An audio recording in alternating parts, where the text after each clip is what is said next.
Welcome to this visual tutorial. We are focusing on paper 1, question 2 from 2020, and we're going to explore what the question was like, what to account for with the mark scheme and examiner feedback. So on paper 1 and also paper 3, there are short questions, a 4 and a 6 mark questions. They should be tackled in exactly the same way. And this question 2 will always ask you for 6 marks to outline 3 things, and these could be factors, problems, reasons, ways, etc. For example, outline 3 factors within school that may shape gender difference in subject choice. You can prepare for these by asking your teacher for a question bank, write your own questions, give yourself your own mark scheme, or you can have a little bit of a look online. There's some links there of different places where you can find sample questions, including the AQA website also.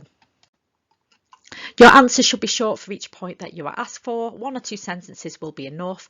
New point, new line, and if you are not sure if all your points are right but you can think of an extra one, you can pop that down. The examiner will mark all the ones that are correct. On a 6 mark question, you should be spending 1.5 minutes per mark, so that is roughly 9 minutes on this 6 mark question. However, you might answer this question a lot quicker than this, which is perfect because you will want the extra planning time for your longer and your bigger questions. So let's have a look at the exam question. It's asking you to outline 3 functions that the education system performs for society. Now, my advice when you look at an exam question for the first time is not to panic, take a deep breath, read the question carefully. I would then suggest that you read it again, you highlight or box or underline the important trigger words. That is going to help you answer the question. And then the third time, you could even get some ideas out your head and do a little bit of annotating around that question. Now, the trigger words in this question is functions and performs for society. Now, by identifying the function, that will get you 1 mark, and for what it does for society will get you the 2nd mark. Now, you may wish to pause this here, have a little bit of a cheeky go, and then check your answers with the mark scheme in a moment. Now, you might have had a go at this question. Well done if you have. As you can see by the mark scheme, there are a range of functions identified. You could talk about Durkheim's functions, social solidarity, teaching specialist work skills, or even Marxist functions, reproducing class inequality, or feminist, reproducing patriarchy. So the functions can be quite broad. However, that will only earn you 1 mark for each of the functions that you identify. To get the 2nd mark, you have to provide an explanation point, and this explanation point is linking to what does it do for society. So, for example, if you have put social solidarity, you would then explain it by saying the teaching of a history or shared culture. So that's your example from school.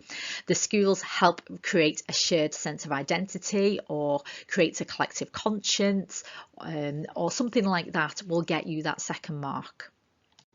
Now, the examiner comments are so important, and if you're not aware of these are released after the exam, and it's a summary of how each question was answered generally.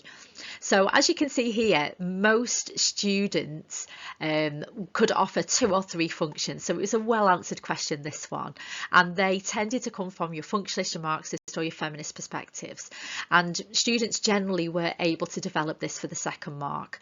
The weaker answers gave responses which were either too similar to another function to be awarded that 2nd credit. So from this topic, which is the theory of education, another question that you might want to have a go at: outline 3 ways the education system may not be meritocratic. Use your notes or revision material, have a go at creating your own mark scheme, time yourself answering it, play the examiner. To summarise answering a 6 mark question, make sure you read the question at least twice before answering. Highlight, annotate to organise your thoughts. Start each new point on a new line. You get a mark for the identification point and a mark of the explanation, which will link to all the hooks in the question. You can practice these by creating your own questions or using question banks provided. So thank you for watching, and there are further links below to practice more 4 and 6 mark questions from different papers, and good luck with your revision. If you've got any questions, please leave a comment below. And if you've got any questions, please do not hesitate to ask. Thank you. Bye.